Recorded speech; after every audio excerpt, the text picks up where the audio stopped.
Hello, bienvenue tout le monde. Bonjour à tous. Voilà, il y a un intervenant, vraiment passionné par la thématique, Christophe Debuche, qui intervient aujourd'hui sur ce thème. Donc, du coup, je te laisse la main, Christophe, pour te présenter et commencer cette intervention. Merci beaucoup Flavie. Donc, bonjour tout le monde, Christophe Debuche. Alors moi, d'abord pour me présenter, je suis papa de 2 enfants, hein, c'est important. De jour, moi je suis coach agile et facilitateur. Et je ne vais pas du tout vous parler de ça aujourd'hui, mais on va parler du climat. Voilà, peut-être une prochaine fois. Parce que donc à côté de ça, j'ai une passion grandissante pour essayer de comprendre ce que c'est le changement climatique, essayer de sensibiliser sur le sujet, amener ça au plus grand nombre, parce que je pense que la connaissance est le premier pas. Et donc je suis entre autres animateur de pas mal de workshops qui permettent de sensibiliser, comme la fresque du climat, la fresque du numérique, l'Eco-Challenge, Little Big Impact. Je suis Planet Leader en Belgique pour Time for the Planet. Voilà, j'essaie d'être le plus actif possible sur le sujet parce que je pense qu'il faut y faire quelque chose maintenant. Je plonge dans le sujet et normalement en faisant ça, vous devriez voir mon écran en grand. Et donc le titre de la présentation, c'est le climat et moi, et moi, et moi. Alors, puisqu'on parlait de Jean Covici, la présentation que je vais vous présenter ici, c'est une présentation qui a été faite par les Shifters. Alors, les Shifters, c'est un groupe de bénévoles qui aide, qui supporte un think tank qui s'appelle le Shift Project, qui a démarré en tout cas en France et qui a été démarré entre autres par Jean Covici, d'où le lien. Et ce think tank a pour objectif d'aider à la décarbonisation de l'économie. Et c'est donc bien gentiment que les Shifters me permettent d'utiliser cette présentation. Or, aujourd'hui, je suis en rien lié à eux, en tout cas, donc, comme je dis aujourd'hui, peut-être ça changera. Mais donc, voilà, je vais essayer de vous livrer cette présentation du mieux que je peux. J'espère que ce sera intéressant. Alors, je vous propose, on y va. Parce que le changement climatique, on va avoir tendance à ramener ça à une question de degrés. Okay, donc, on se dit, on va se prendre quelques degrés. Vous avez déjà entendu les 2 degrés ou un peu plus, un peu moins. Mais avant d'aller un peu dans qu'est-ce que ça veut dire, je pense que c'est intéressant de comprendre d'où ça vient. Okay, et donc, ces quelques degrés, ça vient de ce qu'on appelle l'effet de serre. Alors, on ne parle pas de ce cerf-là, okay, on parle plutôt de celui qu'on voit en fond d'écran. Et donc, pour vous donner un peu une idée de ce qui se passe, donc imaginons, on prend ici notre Terre, on a le Soleil, et ce qui se passe, c'est que le Soleil va envoyer de la lumière sur la Terre, et la Terre va renvoyer la majorité de cette lumière sous forme de chaleur, sous forme d'infrarouge. Okay, alors, ici, on a pris un exemple, je n'ai pas mis d'atmosphère, et donc en faisant ça, ça veut dire que la majorité est renvoyée dans l'atmosphère, et notre Terre serait à moins 18 degrés, à une moyenne de moins 18 degrés. Okay, alors au final, c'est encore plus spécifique que ça, parce qu'on aurait des grosses différences entre le jour et la nuit, entre les pôles et l'équateur, des différences de l'ordre de 100 degrés, 150 degrés de l'un à l'autre. Et donc ça, c'est pas le monde dans lequel on vit, ce n'est pas la Terre sur laquelle on est, mais aujourd'hui, nous avons la chance d'avoir une atmosphère. Okay, et dans cette atmosphère, on a certains constituants, certains composants qui vont nous aider à avoir une température beaucoup plus agréable, autour des 15 degrés. Et donc, si on reprend depuis le début, donc on a notre Soleil qui nous envoie toujours cette lumière, mais cette fois-ci, cette chaleur qui va être renvoyée par la Terre, elle va être captée, elle va être piégée par les gaz à effet de serre. Okay, donc, les gaz à effet de serre, donc, ce sont des composants de cette atmosphère qui vont avoir comme particularité de capter donc, cette chaleur et de la réémettre dans toutes les directions. Et donc, elle piège la chaleur sur Terre. Alors, cet effet de serre est naturel. Donc, ces 15 degrés, on est bien content de les avoir. Donc, on est content d'avoir cet effet de serre. Le petit problème que l'on a, c'est que on est à peu près 10 milliards sur Terre aujourd'hui. Et une majorité de nos activités, l'agriculture, les transports, l'industrie, vont émettre des gaz à effet de serre. Et donc, on a de plus en plus de gaz à effet de serre, ce qui veut dire que cette chaleur est de plus en plus piégée sur la Terre. C'est un peu l'idée d'une couverture. On avait froid, on a mis une couverture, on était bien content, on avait 15 degrés, mais le problème, c'est là, on continue à nous rajouter des couvertures et on commence à avoir trop chaud. Et donc, on a cette température qui continue à augmenter. Alors, vous allez me dire, oui, bon, mais c'est bon, quelques degrés en plus. Moi, au final, en hiver, avoir 2 degrés en plus, ça me ferait plaisir. Hein, j'ai pas envie d'avoir toujours si froid. Et puis, franchement, si on me rajoute 2 degrés en été, ça va pas changer ma vie. Alors, peut-être pour essayer de comprendre pourquoi est-ce que ça peut être impactant, je vais vous demander de faire un petit exercice d'imagination avec moi. Et je vais même vous donner une image pour essayer d'imaginer ça avec moi. Donc, imaginons la Terre, mais dans l'hémisphère nord, on aurait une grosse majorité de la surface qui serait couverte par de la glace. Okay, on parle même de 3 km d'épaisseur de glace, pas très loin de chez nous. Okay, ici, ce serait un peu des steppes, de la toundra, comme on a aujourd'hui dans le nord de la Sibérie, donc principalement de la neige. Alors bon, évidemment, tout ce qui est agriculture, c'est compliqué dans ces conditions-là. Alors, comme on a beaucoup de glace, ça veut dire que le niveau des océans est beaucoup plus bas. On parle de 100-120 mètres plus bas qu'aujourd'hui. Et dans ces conditions-là, l'être humain a quand même pu un peu se développer, mais on parle de quelques millions d'habitants sur la planète de manière globale. Okay. Alors ça, c'est en fait, c'est pas qu'une imagination, ça c'est la Terre il y a 20 000 ans. Et il y a 20 000 ans, nous étions dans une ère glaciaire. Okay. Et alors, moi, ma question, et je vais vous demander d'y répondre dans le chat, c'est à votre avis, entre il y a 20 000 ans, cette ère glaciaire, et aujourd'hui, c'est-à-dire on n'a pas cette glace, on a les températures qu'on connaît, c'est même très agréable près de la Méditerranée pour les vacances, et chez nous aussi d'ailleurs. On peut faire de l'agriculture, on n'est pas loin de 10 milliards d'êtres humains sur la Terre. Quel est le nombre de degrés de différence entre cette ère glaciaire et actuellement? La différence qu'il y aurait entre l'époque glaciaire et maintenant, on parle de 5 petits degrés. Okay, donc ces 5 petits degrés, c'est vraiment cette différence, 3 km de glace à maintenant. D'accord. Et donc, voilà, hein, on arrive à notre planète Terre aujourd'hui, et la question, c'est, imaginons qu'on ait quelques degrés en plus, par exemple 5 degrés en plus, ça voudrait dire quoi? Ce serait quoi le changement que ça peut impliquer quand on voit ce que ça a pu faire dans le passé? Et donc, peut-être pour revenir à d'autres types de chiffres, parce qu'ici, je vous dis c'est 1 degré, mais on entend souvent aussi parler de 2 degrés, qu'on essaye de limiter on essaie d'éviter d'avoir 2 degrés en plus par rapport à l'ère pré-industrielle. Et pourquoi est-ce qu'on veut éviter ces 2 degrés? C'est parce qu'en fait, à partir du moment où on va atteindre 2 degrés en plus, il va y avoir pas mal d'effets d'emballement qui vont se mettre en place.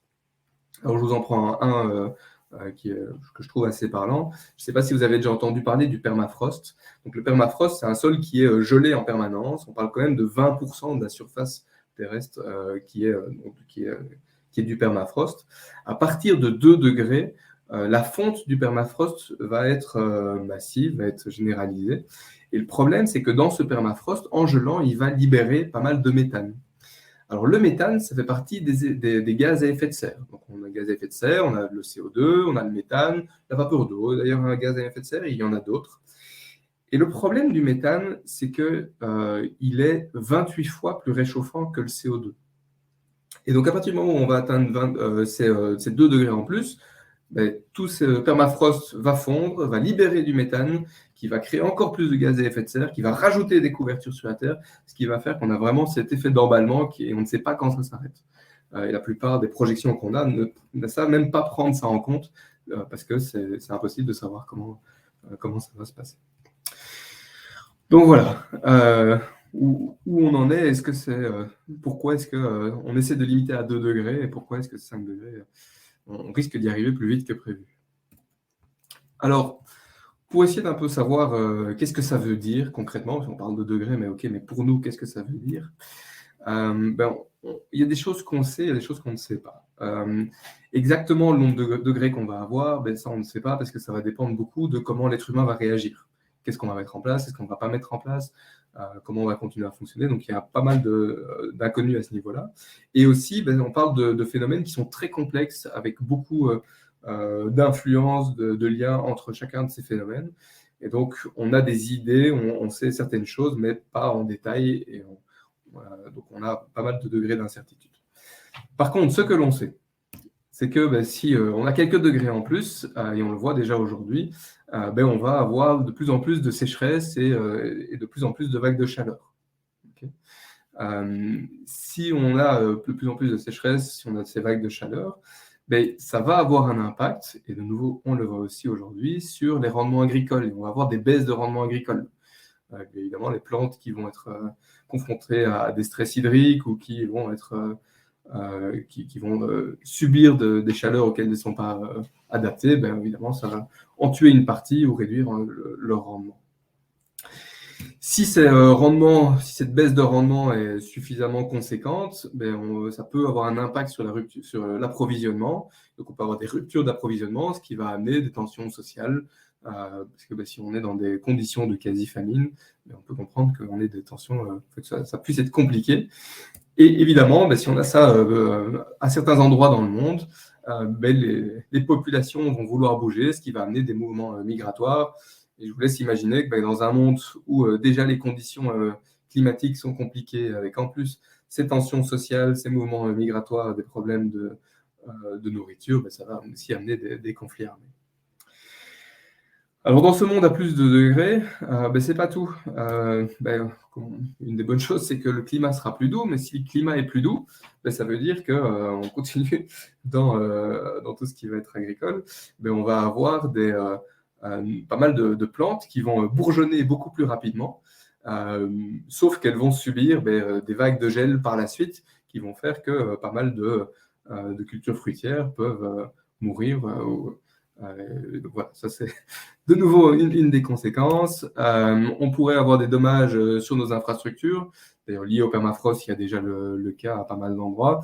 Mais imaginez, donc on a de plus en plus de sécheresse, donc un sol qui est de plus en plus sec, et souvent on peut avoir, et parfois au même endroit, de plus grandes pluies, parce qu'au final ce qu'on a fait, c'est que le cycle de l'eau a été perturbé, et donc on a de la sécheresse que beaucoup s'est évaporé, entre autres, et puis ça pleut, les sols argileux peuvent gonfler, donc passer quelque chose de très sec à très gonflé, ça peut endommager les infrastructures. Évidemment, de plus en plus d'incendies, et ce qui peut avoir un impact direct sur les forêts, sur la santé des forêts, mais même au-delà des feux, de nouveau les hivers plus doux qui avant tuaient pas mal de ravageurs, aujourd'hui les laissent en vie, ce qui fait qu'ils attaquent de plus en plus les forêts, et on peut donc avoir des forêts qui dépérissent aujourd'hui. Et pour finir ici sur ce slide-ci, cette chaleur a un impact direct sur notre santé. Donc nos corps sont affaiblis par ces vagues de chaleur. Et aussi, on va avoir des vecteurs de maladies qui vont avoir tendance à bouger, à migrer et aller à des endroits où les populations ne sont pas encore adaptées à ce type de maladie.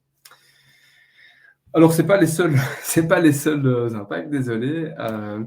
On a au niveau de l'océan aussi, parce qu'au final, avec toute cette chaleur, l'eau va aussi emmagasiner une grosse partie de cette chaleur, et de l'eau qui chauffe, elle se dilate. Elle se dilate, donc elle va prendre plus de place. Si elle prend plus de place, ça veut dire que le niveau des océans va lui aussi monter. Alors, en montant, qu'est-ce qui va se passer? C'est pour les villes côtières, principalement, on va avoir des submersions. Donc là, vous avez déjà des exemples. Alors, généralement, donc, l'eau va monter doucement au fur et à mesure, mais ces submersions vont plutôt arriver au moment de tempêtes qui vont se passer. L'eau qui monte de plus en plus, on entend que ça se passe à droite à gauche. Et il y a déjà des villes, je pense notamment en Angleterre, où le gouvernement a décidé d'arrêter de maintenir, de consolider, de réparer certaines digues, parce qu'à un moment, elle a fait le choix de où elle mettait ses investissements. Et donc, ce sont des villages où aujourd'hui, les assurances refusent de continuer à assurer parce que ce n'est plus protégé. Ça veut dire que pour les gens qui voudraient acheter, ce n'est plus possible parce qu'ils ne sont plus capables d'emprunter de l'argent aux banques. Et donc, les gens qui habitaient dans ces villages, du jour au lendemain, leurs maisons ne valent plus rien, ils ne savent plus les vendre. Et donc voilà, ça c'est le genre de conséquences qu'on peut avoir. Et en plus, quand ça se passe, on voit qu'aujourd'hui, nos territoires, nos modes de vie ne sont pas du tout prévus pour fonctionner dans ce type de cas de figure. Donc là, en bas à gauche, vous voyez une photo de New York, c'était en 2014, si je ne me trompe pas, où on a justement eu une submersion et ça a plongé la moitié de la ville dans le noir. Et donc ça, c'est le genre de choses qui pourraient se multiplier dans l'avenir. Et alors, pour finir là-dessus, donc ici, les projections, par ce qu'on essaye de projeter avec la fonte de certaines calottes glaciaires ou de certains glaciers, avec la dilatation de l'eau, on projette pour 2100, si on continue à fonctionner comme on fonctionne maintenant, d'avoir une hausse de l'océan de 2,50 m en moyenne. Et donc 2,50 m, si vous voyez sur cette carte-là, ça veut dire que toutes les zones qui sont en noir ou en rouge, vous pouvez considérer qu'elles seront sous eau. Donc voilà, si vous avez des appartements à la mer, il faut peut-être y réfléchir un peu. Voilà.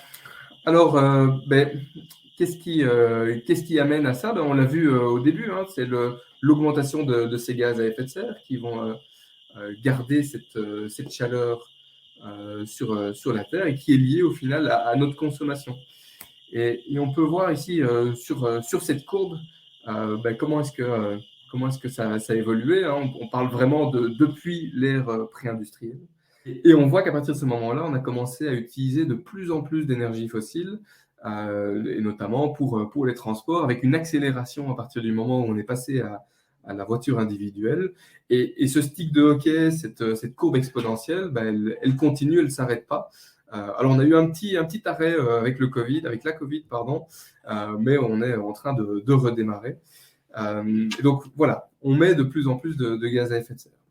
Alors, sur le passé, ça nous donne quand même certaines informations. Donc ici, ce que l'on sait, c'est qu'on a mis dans l'atmosphère à peu près 2500 gigatonnes de CO2. Donc juste les gigas, c'est des milliards, donc 2500 milliards de tonnes de CO2 depuis l'ère industrielle. Et ces 2500 milliards de tonnes de CO2 ont déjà amené une augmentation de la température de 1,1 degré. Ça, on a déjà aujourd'hui l'augmentation de la température. Okay. Alors, si on continue à fonctionner tel quel, on s'attend à peu près à quelque chose comme ceci.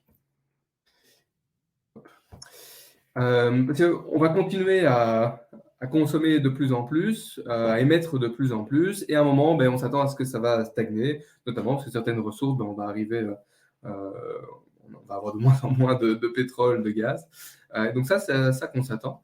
Mais même dans cette projection-là, qui n'est plus notre stick de hockey à l'infini, on est à 1,5 fois ce qui avait déjà été émis dans le passé. Donc ça veut dire qu'on arriverait à 6000 gigatonnes de CO2. Alors 6000 gigatonnes de CO2, ça veut dire que pour 2100, on serait dans des températures de 2,5 à 4 degrés en plus par rapport à l'ère pré-industrielle. Alors, bon, vous me direz, bonne nouvelle, mais non, qu'est-ce que tu racontes? C'est pas du tout comme ça. Il y a eu les COP, on a pris plein de décisions, on va diminuer, on doit être neutre en 2050. Oui, super. Le problème, c'est que les promesses, elles ne sont pas toujours tenues. Et donc, si on continue avec ces promesses, qu'elles sont quand même un peu plus tenues qu'aujourd'hui, on imagine la courbe rouge que vous avez là. Et donc, ça veut dire qu'on continue quand même à émettre. En 2050, on commence à être plus ou moins neutre, à inverser la tendance.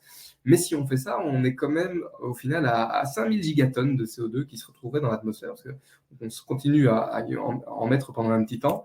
Et ça nous amène à des hausses de température qui vont de 2,1 à 3,5 degrés en plus par rapport à maintenant.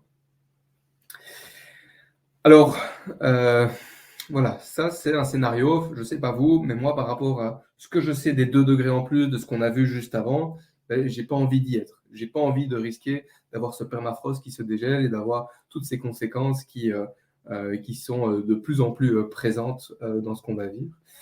Et donc, si on veut essayer de limiter ça, si on veut essayer de rester en dessous des 2 degrés, ce que l'on sait, c'est qu'on a entre 500 et 1000 gigatonnes de CO2 qui nous restent à émettre d'ici à 2100. Okay, c'est comme ça, on sait que le CO2, une fois qu'il est là, il ne bouge quasi plus. Et donc, c'est ce qui nous reste à émettre d'ici à 2100. Alors, Pourquoi cette fourchette? Si vous mettez 500 gigatonnes de CO2, il y a plus de chances de rester en dessous des 2 degrés que si vous en mettez 1000. C'est toujours une question de probabilité, mais c'est à peu près la fourchette. Donc si on part là-dessus, ça nous donne à peu près ceci. Si on était en constant, qu'on arrête d'augmenter, ça nous donne une vingtaine d'années à émettre de manière constante, donc un peu moins d'une quarantaine de tonnes de CO2 par an. Et puis, ça voudrait dire que du jour au lendemain, drastiquement, on arrête. Alors ça, je ne sais pas vous, mais pour moi, ce n'est pas très réaliste, parce qu'on ne va pas continuer à aller en vacances, à manger comme on veut, s'habiller, à faire tout ce qu'on veut, et puis du jour au lendemain, on arrête de manger, on arrête de s'habiller, on arrête de travailler, et on arrête tout, et on retourne à l'âge de pierre. Donc ça, pour moi, ce n'est pas réaliste. Et donc, quelque chose qui est plus réaliste, ça va être ceci. Ça va être notre fameuse pente de ski, d'essayer de diminuer assez rapidement. Et au final, c'est ce que le GIEC nous dit aussi. Donc, je ne sais pas si tout le monde sait ce que c'est le GIEC. Donc, le GIEC, ça va être le groupe d'experts intergouvernemental sur l'évolution du climat. Et donc, en très résumé, c'est, je crois, 300 scientifiques qui, de manière bénévole, essayent de faire un gros résumé de toutes les connaissances que nous avons sur le climat. Donc, ce n'est pas eux qui font eux-mêmes les études, ils font un résumé de toutes les études qui existent, et ce gros résumé, ils le publient tous, je crois, c'est 5-6 ans, et ils en font des rapports pour savoir un peu quel est l'état de l'art par rapport à ça. Il y a des rapports qui viennent d'être publiés il n'y a pas si longtemps, et ce qu'ils nous disent, c'est qu'on a 3 ans pour inverser cette courbe. Donc on a 3 ans pour partir de notre stick de hockey pour commencer à descendre notre piste de ski. Alors, pour être capable de faire ça, je pense que quelque chose qui est intéressant, c'est qu'on ait une idée de qu'est-ce qui consomme, d'où vient ce CO2, et quels sont les endroits qui sont les plus émetteurs de CO2. Et pour faire ça, je vous propose de partir de quelque chose qu'on connaît tous, qu'on a probablement tous, que ce soit en main, dans notre poche, à côté de nous, du téléphone. Dès l'extraction des matières premières, donc ici on a du cobalt, du coltan, de l'étain qu'on doit extraire pour ça. Alors évidemment, ça va émettre pas mal on a besoin d'énergie pour faire ça, surtout que c'est de plus en plus difficile à extraire. Alors la bonne nouvelle, c'est qu'on fait ça généralement dans des pays qui sont très respectueux des droits de l'homme, donc ça, au moins, on ne doit pas s'inquiéter de ça. Mais une fois qu'on a fait ça, c'est pas suffisant. On doit aussi d'abord raffiner pour que ça soit utilisable, et puis évidemment, comme c'est pas à cet endroit-là qu'on va fabriquer, et généralement, beaucoup des téléphones sont quand même fabriqués en Chine ou en Asie, on va amener tout ça là-bas par bateau, généralement, qui consomme pas mal de fuel. Et en Chine, majoritairement, malheureusement, l'électricité qui est utilisée est assez carbonée, puisqu'elle vient du charbon de bois. Alors, bonne nouvelle, notre téléphone est créé, et puis il est envoyé dans nos pays. Et il est envoyé par bateau, par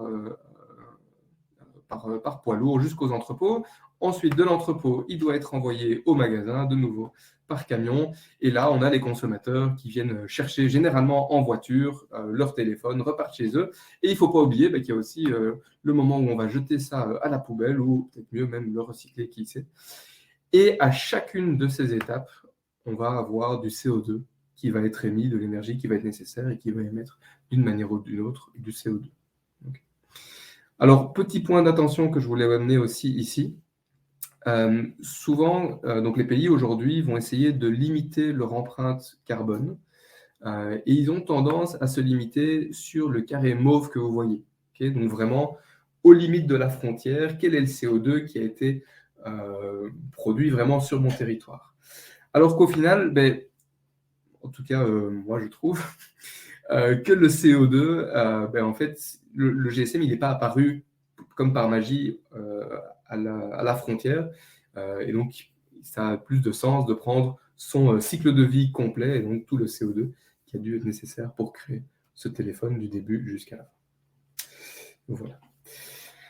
Alors, à partir de là, on se rend bien compte au final que cet exercice qu'on vient de faire pour le téléphone, tous les biens, tous les services que l'on utilise, que l'on va consommer, au final, on a un peu la même histoire. Ce n'est pas toujours par la Chine, mais on a un peu du CO2 qui va être produit à toutes les étapes. Et donc, à partir de là, pour le reste de cette présentation, moi, ce que je vous propose de faire, c'est on va se dire qu'on a vu que les impacts, on n'avait pas trop envie de faire ça, et on va se poser la question, OK, comment on va faire demain pour essayer de limiter notre empreinte carbone. Alors, d'abord, peut-être pour vous donner une idée, ça, on a essayé de remettre en grandes catégories quels sont les différents services, les biens, les endroits où on va consommer, où on va émettre du CO2. Et voilà ce que nous, on vous propose comme classification. Donc, le transport, l'alimentation, les services collectifs, les biens de consommation, construction et gros œuvres, et l'énergie des logements. Avant d'aller plus loin, je vais m'excuser, parce que, donc, comme j'ai dit, cette présentation vient des shifters, et les shifters, à la base, ils sont basés en France. Et donc, vous allez voir notamment les chiffres basés sur la France, mais après, la Belgique, c'est assez similaire. Donc, en termes de pourcentage, en termes de ce que l'on peut faire, vous allez voir, c'est très similaire et ça ne change pas beaucoup. Mais donc, d'abord, ce qu'il faut savoir, c'est que notre empreinte, alors en France, l'empreinte moyenne, c'est à peu près 10 tonnes équivalent CO2. La mauvaise nouvelle, c'est qu'en Belgique, on est au-delà de ça. En Belgique, les derniers chiffres que j'ai eus, c'était qu'on était plutôt autour de 17 tonnes d'équivalent CO2. On a un beau paquet au-dessus. Et donc, comment est-ce que ça se répartit? Ceux qui avaient dit transport avaient raison, mais l'alimentation, on n'est pas très loin, avec 24%. Et puis, on a les biens de consommation, l'énergie des logements, les services collectifs, et au final, construction et gros œuvres, qui sont quand même impactants, mais ici, qui sont moins au niveau de la ville, par habitant en tout cas. Alors ici, par choix, on ne va pas traiter le côté service collectif, parce que c'est quelque chose sur lequel on a moins d'impact direct, mais je vous propose d'aller dans l'ordre décroissant pour chacun de ces catégories et voir voilà, qu'est-ce qui consomme le plus et qu'est-ce qu'on peut faire à notre échelle pour essayer de diminuer ça. Alors, allons-y, dans le transport. Alors, d'abord, quelques informations utiles. Donc, il faut savoir qu'aujourd'hui, par habitant, par an, on n'est pas loin des 12 000 km par an que l'on va parcourir. 12 000 km, c'est à peu près l'équivalent d'aller jusqu'à Bali, donc c'est quand même assez conséquent. Et donc, pour essayer de voir ce qu'on peut faire par rapport à ces kilomètres, c'est intéressant de se poser quelques questions. Parce qu'il va y avoir différents types de trajets. Il va y avoir des trajets sur lesquels il y a des choix. Par exemple, est-ce que je vais en vacances? Est-ce que je fais certaines activités? Il y a d'autres sur lesquels ça va être moins le cas. Par exemple, est-ce que aller au travail, je pense que pour certains, c'est plus compliqué de dire demain, je ne vais plus au travail. Et donc, ça va aussi déterminer le type d'action qu'on peut mettre en place. Il va y avoir aussi différents types de distances. Il peut y avoir des courtes distances, des moyennes distances, et il peut y avoir des choses qui sont plus longue distance. Et de nouveau, ce ne sera pas le même type de solution que l'on pourra mettre en place. Alors, ici, si on regarde d'abord de manière globale, indépendamment de ces paramètres, ça va vraiment être en moyenne, de nouveau, en moyenne, la voiture qui va émettre le plus de CO2. Puisque de manière en moyenne, on va plus souvent prendre la voiture. Et donc ici, on est à peu près à 77% d'émissions qui proviennent de la voiture. Après, c'est suivi par l'aviation, par les avions, qui sont à 16%. Et puis, tout ce qui est transport en commun émet aussi, c'est pas tout à fait neutre. Et on est à 7% lié au transport en commun. Alors, il ne faut pas évidemment oublier tout ce qui est mobilité douce, qui est là virtuellement à 0%. Alors, si vous allez à pied, c'est du 0%. Le vélo, ce n'est pas du 0%, parce qu'au final, vous avez dû aussi produire votre vélo, mais par rapport aux émissions du reste, c'est du virtuellement 0%. Alors, qu'est-ce qu'on peut y faire? Déjà, si on va avoir des distances courtes ou moyennes, en fonction de là où on se situe, en commençant par les courtes, le vélo, la marche à pied, et ça permet, comme j'ai dit, de ramener votre empreinte à virtuellement du zéro. Donc, dès que vous avez Désolé, ça redémarre. Donc, dès que vous avez la possibilité de passer à du vélo ou de la marche à pied, allez-y, ça permet vraiment de limiter beaucoup. Après, c'est en fonction des distances, c'est pas toujours possible. Et donc, les transports en commun permettent de passer d'un facteur 10 à un facteur 3 pour vous rendre à certaines destinations. Donc, si vous avez de nouveau cette possibilité, c'est intéressant. Pourquoi je dis si vous avez cette possibilité? Évidemment, si vous êtes dans un contexte urbain, ce sera probablement plus facile. Si vous êtes dans un contexte rural, c'est tout de suite beaucoup plus compliqué. Mais il y a d'autres stratégies qui peuvent être mises en place. Et donc, typiquement, pour des voyages qui vont être très récurrents, le fait de faire du covoiturage peut être intéressant. Si tous les jours vous allez au travail et que vous arrivez à le faire demain avec un collègue, vous diminuez mécaniquement votre empreinte par 2. Attention, ça ne marche pas exactement de la même manière pour, par exemple, si vous partez en vacances et que vous prenez des autostoppeurs ou des gens qui, sur Blablacar ou ce genre de choses-là, parce que ces gens auraient probablement pris le train ou de la mobilité douce en alternative. Donc, ça ne marche pas exactement, mais en tout cas, sur du récurrent, si vous arrivez à le faire, c'est génial. Une autre manière de faire, qui est peut-être un peu plus long terme, c'est pour votre prochain véhicule, d'essayer de passer à des véhicules qui sont plus petits. Parce que ça, c'est la bonne nouvelle, c'est que depuis qu'on a inventé l'automobile, on a amélioré énormément l'efficacité énergétique de nos véhicules. Le petit problème, c'est qu'en parallèle, on a agrandi, on a alourdi de plus en plus ces mêmes véhicules. Si vous regardez autour de vous, vous voyez de plus en plus de SUV. Et donc, l'idée, c'est de commencer à choisir ces véhicules plutôt pour notre usage, enfin, ce qui est adapté par rapport à notre usage. Généralement, on va prendre un SUV. Pourquoi? Peut-être pour le 1% de cas où on va aller en vacances et on a besoin de mettre beaucoup de choses dans la voiture. Mais est-ce que c'est vraiment comme ça qu'on doit prendre nos véhicules? Est-ce qu'on n'a pas intérêt à prendre quelque chose de plus petit et peut-être louer au moment où on doit déménager quelque chose ou si on doit bouger? Et donc ça, c'est quelque chose plutôt sur le moyen terme qui peut être très intéressant. Et quelque chose qui a aussi de l'impact, et les choses sont combinables évidemment, c'est d'essayer de pratiquer l'éco-conduite. Et donc pour rappel, l'éco-conduite, c'est quoi? C'est par exemple rouler moins vite. Ça va être d'anticiper le freinage. Et ça va être d'atteindre plus rapidement votre vitesse de croisière. Donc tous ces petits gestes vont vous permettre ici de passer d'un facteur 10 à 8 juste en conduisant un peu différemment. Alors ça, c'était pour les moyennes et courtes distances. Et qu'est-ce qu'il en est de l'avion? Parce qu'on parle beaucoup de l'avion, hein, c'est un sujet un peu clé par rapport à l'environnement généralement. Alors la question que j'ai par rapport à vous, déjà, on sait qu'on est 10 ou 17 tonnes d'équivalent CO2 par habitant. D'après vous, si on fait juste un aller-retour à New York, on a à peu près combien de tonnes de CO2? C'est 2 tonnes. Okay. Donc ça veut dire que par rapport à aujourd'hui, c'est déjà, en tout cas en France, c'est déjà 1/5 de vos émissions. Et on doit essayer de tendre plus ou moins vers ce type de tonnes de CO2. Et donc c'est à peu près l'équivalent de ce à quoi on arrivera dans quelques années probablement. Et donc voilà, c'est assez compliqué de continuer à faire ce genre de voyage si on veut réduire drastiquement. Après, c'est les priorités de chacun. Et même si vous faites un aller-retour, par exemple ici à Londres, on garde quand même plus d'1 quart de tonne d'équivalent CO2 pour ces trajets. Et donc, les solutions, ce que vous pouvez essayer de mettre en place par rapport à ça, c'est pour les longs trajets de passer, si possible, au train. Le problème, c'est qu'aujourd'hui, malheureusement, le train est encore assez cher.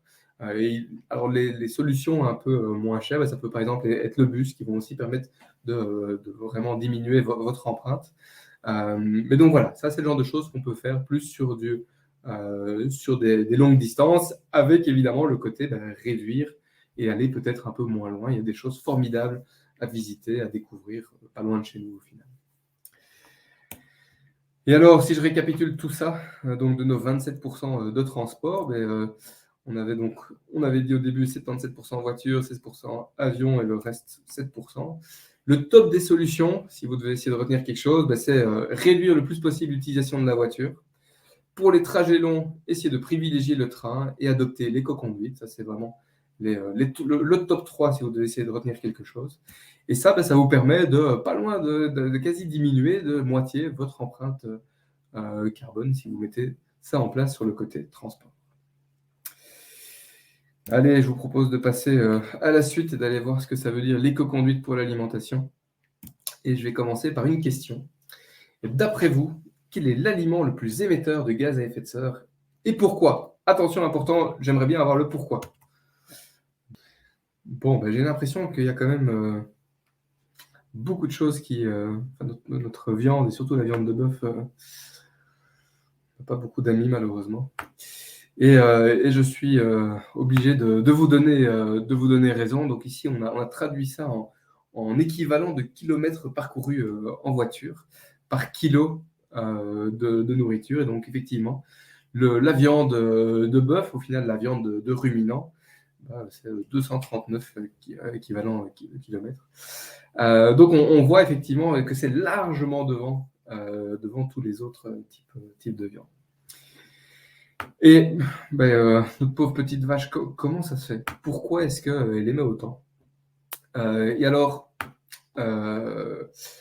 c'est parce que notre vache va émettre du méthane. Okay. Alors attention, comment est-ce que la vache, on a déjà dit, le méthane est beaucoup plus polluant, donc beaucoup plus réchauffant, donc on essaie d'éviter. Mais je pense que c'est une information clé à retenir pour ce soir, si vous voulez briller en société.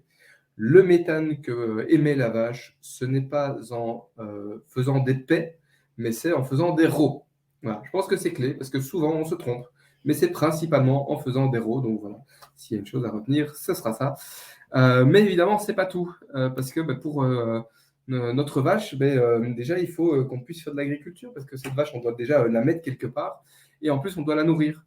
Et donc, ça veut dire qu'on va pratiquer de la déforestation. Et le problème de la déforestation, c'est qu'aujourd'hui, majoritairement, on ne va pas se casser la tête, et pour déforester, on va juste mettre le feu aux forêts, ce qui va directement rejeter dans l'atmosphère tout le carbone qui avait été capturé par ces forêts sous forme de CO2. Et donc, ça va faire des rejets assez forts dans l'atmosphère.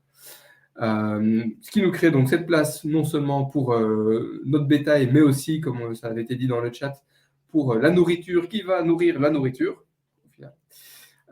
Mais comme on en a pas mal, on va faire ça en utilisant l'agriculture conventionnelle. Et l'agriculture conventionnelle va utiliser pas mal de grosses machineries, de gros outils qui vont elles-mêmes consommer du fuel, du pétrole, mais en plus, on va utiliser des engrais. Et donc, dans le sol, entre autres, on va mettre des engrais azotés qui ont comme particularité, lorsqu'elles sont utilisées, de dégager des gaz, le protoxyde d'azote, qui est aussi un gaz à effet de serre. Et celui-là, le protoxyde d'azote, il est même 300 fois plus réchauffant que le CO2. Et donc, évidemment, ça va avoir un impact qui va être non nul. Alors, au-delà de là, on a pu nourrir nos vaches grâce à tout ça.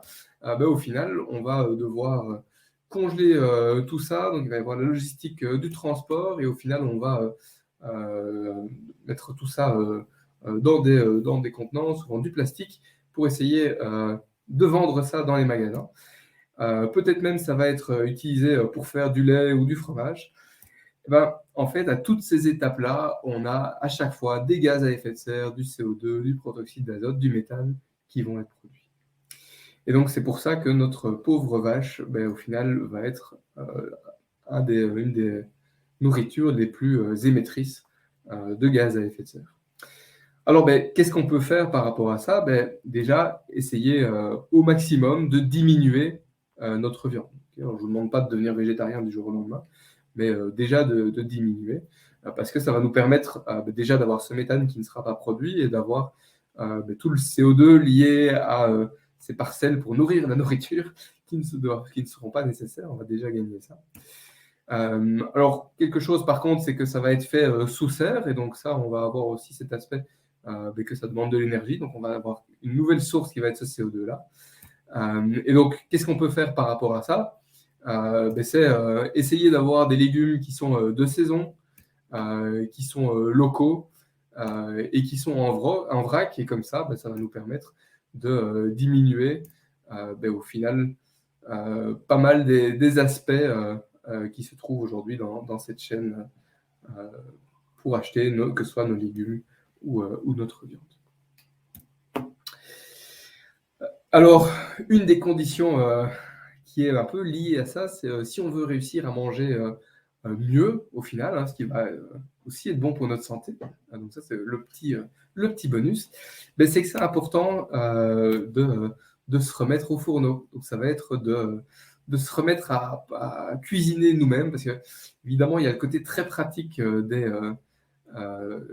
des plats qui sont tout préparés, mais généralement qui vont faire un cumul de tout ce qu'on a vu juste avant. Et donc, si vous voulez pouvoir sélectionner vous-même ce que vous mangez, peut-être plus locaux, en vrac, etc., ça va passer par cette cuisine qui, au final, est très agréable, reste un moment qui est de qualité en famille, avec des amis. Et donc, je vous invite à essayer de faire ce genre de choses. Très bien. Et donc, en résumé, qu'est-ce qu'on a? Manger mieux et moins. Pourquoi? Alors, déjà, comment quelque chose, si vous voulez manger moins, au final, un effet psychologique, c'est d'essayer de manger dans des plus petites assiettes. Parce qu'en fait, si vous mangez dans les plus petites assiettes, il y a l'effet de satiété, vous n'aurez plus faim plus vite, juste en mangeant dans les plus petites assiettes. Ça, c'est quelque chose de très facile à mettre en place, donc voilà, n'hésitez pas. Et au final aussi, pourquoi? Parce qu'aujourd'hui, on gaspille beaucoup. Donc, arriver à ne pas gaspiller, c'est réduire tout ce qu'on doit produire, et donc aussi tout ce qui est impact en termes d'émissions de CO2. Et un peu dans cette même idée de ne pas gaspiller, quand vous faites dans le magasin, préférez les Bosch. Parce qu'on a tendance à toujours vouloir la bonne tomate, la belle tomate bien ronde. Et si on arrive à en prendre une qui est peut-être un tout petit peu abîmée, mais qui est quand même mangeable, ça permettra qu'elle ne soit pas jetée après à la poubelle. Et ça permettra de produire un peu moins. Voilà, et donc pour notre alimentation, on résume tout ça. Donc voici les pourcentages par type d'aliments.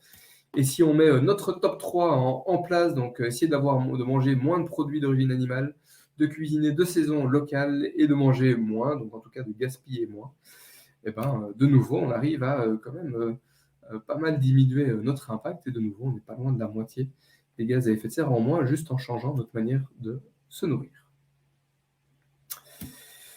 Voilà, et je vous propose de passer aux biens de consommation. Alors ici, pour les biens de consommation, ce que nous, on va vous proposer, c'est d'essayer de suivre la règle des 3 R. Alors ici, moi, ce que je vous propose des 3 R, le premier, c'est de réduire. Et c'est d'essayer d'acheter moins. D'acheter ce qui est peut-être plus nécessaire. C'est de peut-être un peu moins suivre la fast fashion ou les dernières modes, mais vraiment ce qui est nécessaire pour vous. Le deuxième R, ce serait de réutiliser. Et donc, quand quelque chose n'est plus utile pour vous, c'est de le passer à quelqu'un d'autre. Ça peut être en le revendant, ça peut être en le donnant, mais pour que ça puisse être utilisable pour quelqu'un d'autre. Et le dernier R, c'est recycler. Et je vous invite vraiment à le voir dans ce sens-là, parce que ce sera toujours mieux de réduire. Au final, ça permet de ne pas du tout consommer d'émettre de CO2 plutôt que recycler qui a émis le CO2. Ce sera mieux de réutiliser, parce qu'on ne devra pas émettre pour la création d'un nouveau bien, mais de simplement le passer. Donc c'est vraiment essayer de le faire dans cet ordre-là. Alors, les biens de consommation, ça passe aussi par tout ce qui est numérique. Et peut-être pour un peu vous montrer ce qui est en train de se passer. Donc, si on prend le numérique de manière globale, si on compare 2010 avec 2020, il s'est passé un peu ça. Okay. Et donc, l'usage et avec ça, tout ce qui est émission de CO2 du numérique augmente de manière exponentielle. Augmente à tel point qu'aujourd'hui, tout ce qui est numérique en termes d'empreinte carbone a dépassé l'empreinte de l'aviation. Okay. Donc, c'est vraiment un point sur lequel il faut faire attention, un sujet important. Et donc, pour essayer de comprendre ça, quels sont les différents aspects du numérique? On a ici, en fait, on va dire 2 grandes parties. Une première partie, c'est tout ce qui va être les terminaux. Ce sont tous les appareils que vous avez qui servent à se connecter au réseau, à Internet. Donc, c'est évidemment votre téléphone, votre PC. Mais aujourd'hui, si vous regardez chez vous, si vous faites l'effort, vous allez voir, il y a de plus en plus de vos appareils qui sont connectés. Peut-être votre sèche-linge ou votre machine à laver, je ne sais pas, mais il y en a de plus en plus. Et l'autre partie, ça va être plutôt lié au final à l'usage, donc en tout cas à la connexion à Internet. Ça veut dire les data centers qui vont avoir les données, tout ce qui est réseau qui vont permettre d'aller dessus. Et je vous propose de les regarder un peu un par un et de voir qu'est-ce qu'on peut avoir comme impact sur chacun d'entre eux. Alors, pour commencer, au niveau des terminaux, au niveau des appareils, comme je viens de le dire, on a tendance à avoir beaucoup d'appareils différents. Et là, une première chose qu'on peut faire, c'est se poser la question, OK, qu'est-ce qui est vraiment nécessaire? Qu'est-ce qui m'apporte vraiment quelque chose? Qu'est-ce que je vais réellement utiliser? Parce qu'il est probable que vous ayez certains appareils que vous avez aujourd'hui où vous n'utilisez pas ou peu, ou avec peu de valeur ajoutée, la partie connectée. Et donc, d'essayer de réduire au maximum ces parties-là. Pourquoi? Parce que ça va limiter déjà tout ce qui est fabrication. Et on a vu tout à l'heure que ça demande quand même beaucoup, ça émet beaucoup de CO2 de construire quelque chose. En ordre d'idée, un ordinateur, on parle de 400 à 600 kg de CO2 juste pour produire votre appareil. Donc, ce n'est pas négligeable. Ça, c'est une première chose qui peut être faite. Deuxième chose, aujourd'hui, un téléphone, on a tendance à le garder 2 ans. Un ordinateur, on est plutôt sur 4 ans. Déjà, si vous essayez de les garder 2 ans de plus, pour le téléphone, ça permet de diminuer votre empreinte carbone par 2 et d'un tiers pour un ordinateur, juste en augmentant son utilisation sur 2 ans. Ça, c'est quelque chose qui peut être fait assez simplement. Alors, aussi, et ça, on est de nouveau sur du plus long terme, ce sera plus lorsque vous devrez renouveler vos appareils, se poser la question de à quel point est-ce qu'ils sont faciles à réparer, à quel point ils sont faciles à en changer la batterie. Il existe des GSM, alors je ne veux pas faire de pub, mais ça en est un, où on peut très très facilement, ils sont designés, ils sont créés pour ça, pour pouvoir facilement remplacer les différentes parties et pour pouvoir tenir le plus longtemps. On peut se poser aussi la question de à quel point est-ce qu'ils sont adaptés à mes besoins. Il faut savoir, plus l'écran, par exemple, sera grand sur votre téléphone, plus ça va consommer en termes de batterie, et donc plus ça va émettre au final de CO2. Et donc, est-ce qu'on a besoin d'un grand écran? Est-ce qu'un plus petit va répondre à mes besoins ou pas? Est-ce que j'ai besoin d'un smartphone ou est-ce qu'un téléphone style Nokia est suffisant? C'est le genre de questions qui peuvent se poser pour essayer d'aller toujours plus loin dans la réduction de votre empreinte carbone. Et au final aussi, si vous commencez à avoir vos appareils qui durent vraiment dans le temps, c'est un moment d'arrêter les mises à jour système, parce que les mises à jour vont à un moment, c'est un petit côté obsolescence programmée, vont au final être adaptés pour des nouveaux appareils, ce qui va faire que votre appareil qui est plus vieux va devenir de plus en plus lent et de moins en moins utilisable, ce qui va vous pousser à passer à autre chose. Donc c'est à partir d'un certain moment d'arrêter ces mises à jour. Et aussi, dernière chose ici, c'est de limiter les applications inutiles, les notifications inutiles, qui à nouveau vont beaucoup utiliser votre batterie et donc demander plus d'énergie. Voilà, donc ça c'est au niveau des terminaux, qu'est-ce qu'on peut faire directement. Et puis quand on arrive en fin de vie, on va avoir tendance à mettre notre super montre connectée qu'on n'utilise plus dans une armoire ou votre téléphone aussi d'ailleurs, pour le jour où on va peut-être un jour l'utiliser, je vous inviterai à éviter ça et à plutôt essayer de partir sur le revendre, le donner. Et même chose, si votre appareil est cassé, généralement avec une petite réparation, ça pourrait être facilement réutilisé et ça pourrait, si vous ne le voulez plus, faire le bonheur peut-être de votre petit cousin qui pourrait avoir son premier téléphone Nokia et comme ça avoir la possibilité de contacter ses amis pour la première fois. Alors, une fois qu'on a poussé ça, alors on pourrait effectivement le jeter directement à la poubelle. Ça, en suivant ce qu'on a dit auparavant, je vous inviterai à essayer alors là de le recycler parce que ça permettra déjà de ne plus repasser par les étapes d'extraction, de raffinage pour accéder à ces métaux de manière plus simple. Voilà. Alors là, on était du côté terminaux. Maintenant, du côté infrastructure, au final, ça va être notre utilisation du réseau. Mais là, il faut savoir que tout va être lié à la taille des données qui vont transiter. Et aujourd'hui, 75% de ces données, ça va être de la vidéo. Alors, petit warning, on en parle beaucoup de métaverse aujourd'hui. Le métaverse, c'est ce que je crois avoir compris, c'est de la vidéo avec en plus de la 3D, donc ça risque d'être encore plus demandeur en termes de data et donc ça risque encore d'accroître notre utilisation de l'infrastructure. Mais aujourd'hui, pour l'instant, ça reste encore les vidéos. Et donc, c'est du YouTube, du Netflix, du porno. Ça va être ça aujourd'hui, les gros impacts. Et donc, ça, c'est le genre de choses que vous pouvez faire aujourd'hui, c'est d'essayer de limiter tout ça. Je finis par tout ce qui va être le cloud. Le cloud, au final, ça va être des serveurs, ça va être une infrastructure qui va exister pour essayer de stocker toutes vos données. Et donc, régulièrement, essayer de faire le ménage, de réduire ce que vous y stockez peut être quelque chose d'intéressant pour réduire vos données.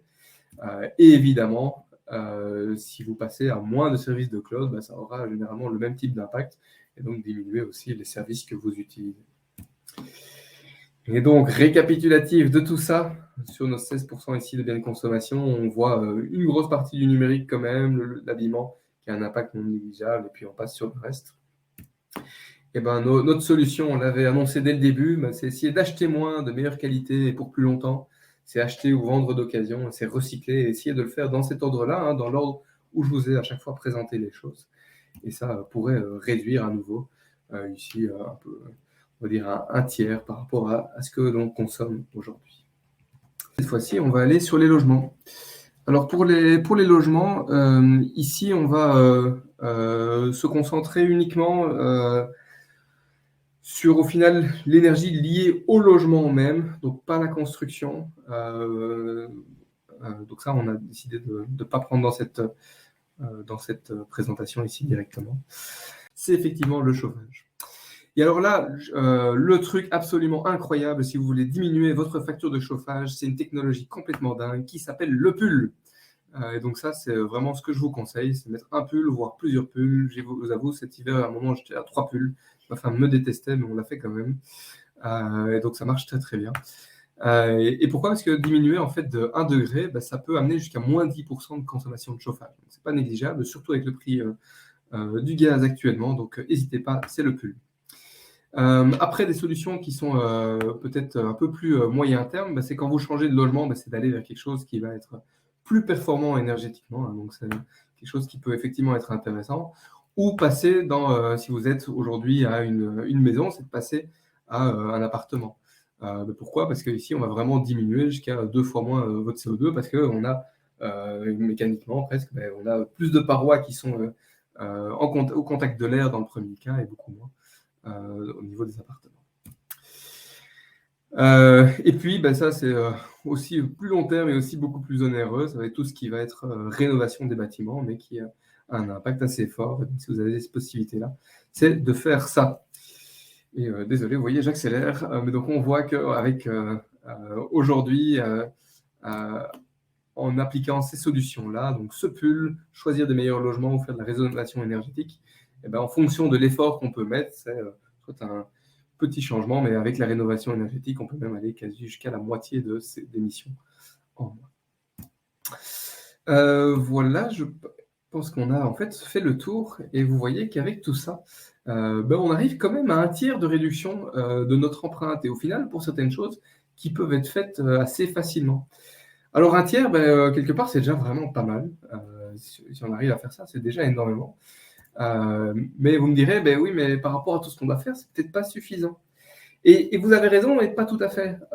Pourquoi? Parce qu'au final, on vit dans une société où tout est un peu connecté. Et aujourd'hui, on va avoir tendance à dire c'est les industries qui doivent faire des choses qui consomment moins. Et c'est les politiques à mettre les bonnes règles en place pour que, au final, on puisse être dans un système qui soit peut-être plus vertueux. Mais en fait, les industries, elles vont pas bouger si nous, on n'est pas prêts à bouger. Elles vont pas commencer à vendre des choses si elles sentent pas que nous sommes prêts à consommer différemment. Et même chose pour le politique. Ils vont pas commencer à proposer des nouvelles lois ou des changements s'ils sentent pas que les gens sont derrière. Et donc, en donnant cet exemple, on va pouvoir amener les gens, on va pouvoir commencer à mettre ces engrenages en mouvement. Parce que vous inquiétez pas, ils essaient de savoir ce qui nous intéresse et ils vont suivre la direction. Et donc, c'est de continuer à aller dans cette direction-là. Très bien. Et donc, sur ce, je clôture. Alors, c'est un chemin qui est long. Donc, ici, je vous ai présenté beaucoup de choses. Alors, s'il vous plaît, quelques petits warnings. N'essayez pas de tout mettre en place directement. Parce que ça, c'est une recette pour se fatiguer. pour que ce ne soit pas durable et au final, vous ferez marche arrière. Donc, si vous avez envie d'essayer quelque chose, allez-y doucement par ce qui vous parle le plus et commencez tout doucement. Et aussi commencez par ce qui vous donne du plaisir, ce qui pour vous a du sens, ce qui fait que, enfin voilà, ce qui vous donne de l'énergie. Parce que si on doit bouger, si c'est pour avoir ce sentiment de se priver de faire des choses qui soient plus compliquées pour nous, ben on n'aura pas cette envie de bouger. Bonne soirée tout le monde.